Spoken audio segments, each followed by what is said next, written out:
মেহেদী ভাই এলিয়ন তো সবাই কিনতে চায়, বাট এরকম ফ্রেশ এলিয়ন পেলে আমার মনে হয় না কেউ ছেড়ে যাবে। আচ্ছা কারণ এই গাড়িটা হচ্ছে মেহেদী ভাই 14 মডেলের জি প্লাস এডিশনের গাড়ি। এলিয়ন তো অনেকই আছে, বাট জি প্লাস এডিশনটা সিট পাওয়ার, আইডল স্টপ, গুটি ফেব্রিক ইন্টেরিয়র সহ পাওয়ারটা টাও।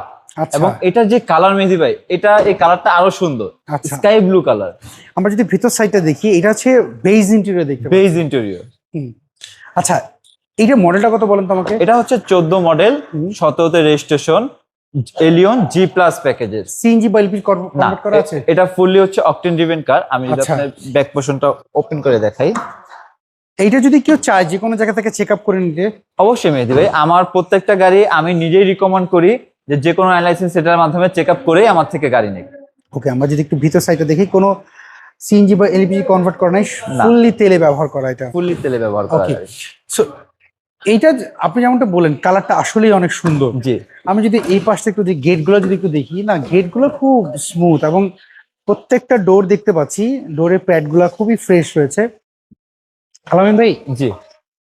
আপনার পছন্দ ভালো, এলিয়ন গাড়িটা আসলেই অনেক সুন্দর এবং বিশেষ করে জি জি প্লাস এলিয়ন পাওয়াটা আসলে হ্যাঁ, একটু টাফ। বেসিক্যালি কি মেহেদী ভাই, এলিয়ন প্রিমিয়াম গাড়িগুলো নিয়ে সবাই একটু রাফ ইউজ করে, বাট এই গাড়িটা হচ্ছে আমি একজন ব্যাংকারের থেকে এনেছি এবং উনি হচ্ছে সবসময় ফ্যামিলি ইউজের জন্য। আমি আরেকটা জিনিস যেটা দেখলাম এদিক থেকে খেয়াল করে, সামনের গ্লাসটা, এই যে হ্যাঁ। সামনের গ্লাসটা, এই যে এই গ্লাস গ্লাসটা হিটার একেবারে অরিজিনাল। একেবারে অরিজিনাল। হ্যাঁ, হিটারটা রয়েছে। এই গাড়িটা বেসিক্যালি হচ্ছে একজন ব্যাংকারের গাড়ি ছিল এবং ওনার শুধু জাস্ট হচ্ছে bank to office, office to বাসা, আচ্ছা, এতটুকু হচ্ছে ওনার কাজ ছিল।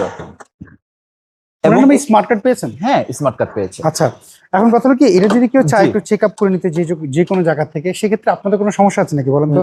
না না, আমাদের কোনো সমস্যা নেই, যে কোনো জায়গা থেকে চেক আপ করে নিতে পারে। যে কোনো চেক করে নিতে পারবে। এবং মেহেদী ভাই, আমি চাই আমার গাড়ি যেন কাস্টমার চেক আপ করে নেয়।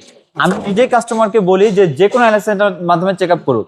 এতে কারণ আমি আমার গাড়িতে আমি শতভাগ গ্যারান্টি দেই যে আমার গাড়িতে কোনো ধরনের কোনো অ্যাক্সিডেন্ট হিস্টরি নাই, কোনো কিছু চেঞ্জ নাই, গ্লাস, হেডলাইট, ব্যাকলাইট, তারপর হচ্ছে ইঞ্জিন, গিয়ারবক্স সবকিছু জাপানের স্টকটা থাকলে আমি গাড়িটা পারচেস করি। পেপারস তো আপনি 100% 100% অথেন্টিক হলে আমি পারচেস করি। আচ্ছা, আমাকে এবার বলুন তো প্রাইস কেমন চাচ্ছেন এটা? এটা প্রাইস চাচ্ছি 25,90,000 টাকা। এটা কি ফিক্স না দাম আমাদের শুরু করছে? এটা সামান্য কিছু নেগোশিয়েবল পসিবল। সেক্ষেত্রে আপনার শোরুমের অ্যাড্রেসটা বলবেন? আমাদের শোরুমের অ্যাড্রেস হচ্ছে তেজগাঁও নাবিস্কো বিস্কুট ফ্যাক্টরি ঠিক পিছনে, এইচএনএস সার্ভিস সেন্টারের ঠিক অপোজিট সাইডে। আমাদের শোরুমের নাম হচ্ছে কেএস কার ভ্যালি। এই নাম্বারে যোগাযোগ করলেই তো পারবেন। এই নাম্বার যোগাযোগ করলেই হবে।